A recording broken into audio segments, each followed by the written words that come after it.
सैन्य इतिहास में पहली बार दो क्लासमेट संभालेंगे थल और नौसेना की कमान। क्लास 5वीं से हैं दोनों दोस्त। भारतीय सैन्य इतिहास में पहली बार दो सहपाठी नौसेना और थल सेना के एक साथ कमान संभाले जा रहे हैं। लेफ्टिनेंट जनरल उपेंद्र द्विवेदी रविवार को थल सेना प्रमुख के रूप में कार्यभार संभालेंगे, जबकि एडमिरल दिनेश त्रिपाठी 30 अप्रैल से ही नौसेना के प्रमुख हैं। दिलचस्प बात यह है कि नौसेना प्रमुख एडमिरल दिनेश त्रिपाठी और सेना प्रमुख लेफ्टिनेंट जनरल उपेंद्र द्विवेदी ने सैनिक स्कूल रीवा मध्य प्रदेश में पढ़ाई की है। वे 1970 के दशक की शुरुआत में कक्षा 5वीं से एक साथ स्कूल में रहे थे। दोनों अधिकारियों के रोल नंबर भी एक दूसरे के आसपास ही थे। जैसे लेफ्टिनेंट जनरल द्विवेदी का रोल नंबर 931 था और एडमिरल त्रिपाठी का 938 था। थल सेना के 30वें प्रमुख होंगे lieutenant general Dwivedi. Lieutenant general Dwivedi और एडमिरल त्रिपाठी सैनिक स्कूल रीवा में पिछली सदी के 7वें दशक में 5वीं कक्षा में सहपाठी रह चुके हैं। लेफ्टिनेंट जनरल द्विवेदी का रोल नंबर 931 और एडमिरल त्रिपाठी का 938 था। स्कूल में शुरुआती दिनों से ही उनके बीच गहरी दोस्ती रही है। लेफ्टिनेंट जनरल द्विवेदी थल सेना के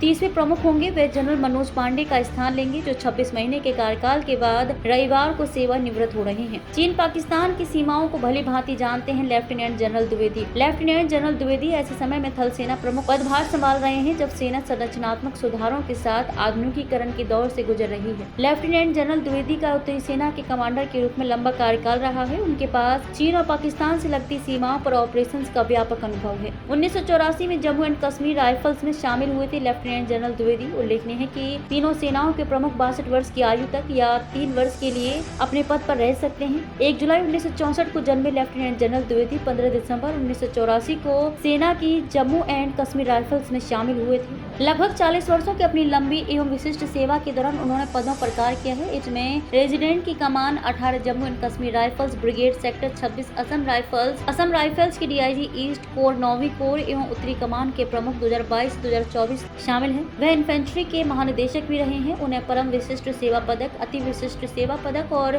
3 GOC INC प्रशस्ति पत्रों से सम्मानित किया गया है। लेफ्टिनेंट जनरल उपेंद्र द्विवेदी ने रीवा स्थित सैनिक स्कूल, नेशनल डिफेंस कॉलेज और US आर्मी वार कॉलेज में शिक्षा प्राप्त की है। लेफ्टिनेंट जनरल द्विवेदी ने defence services staff college, DSSC Wellington और army war college Mhow Madhya Pradesh में प्रशिक्षण भी प्राप्त किया है। उन्होंने डिफेंस एंड मैनेजमेंट स्टडीज में MPhil किया है और उनके पास strategic studies and military science में 2 स्नातकोत्तर डिग्रियां हैं। Lieutenant general NS Raja Subramani संभालेंगे थल सेना के उप प्रमुख की जिम्मेदारी। Lieutenant general NS Raja Subramani रविवार को थल सेना के प्रमुख की जिम्मेदारी संभालेंगे। वह लेफ्टिनेंट जनरल द्विवेदी का स्थान लेंगे। लेफ्टिनेंट जनरल सुब्रमणी राष्ट्रीय रक्षा अकेडमी खड़कवासला और भारतीय सेना अकेडमी देहरादून के पूर्व छात्र रहे हैं। वह वर्ष 1985 में गढ़वाल राइफल्स में शामिल हुए थे।